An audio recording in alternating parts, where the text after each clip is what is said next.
Friends, welcome to my blog. आज मैंने कुछ स्पेशल बनाया है इवनिंग के लिए, इसलिए बच्चे भी बहुत एक्साइटेड है। ये देखिए, ये मैंने बनाया है। क्या है आप लोग कमेंट बॉक्स में बताइएगा।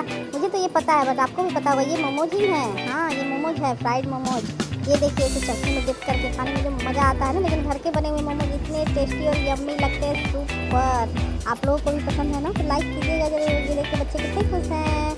वाह,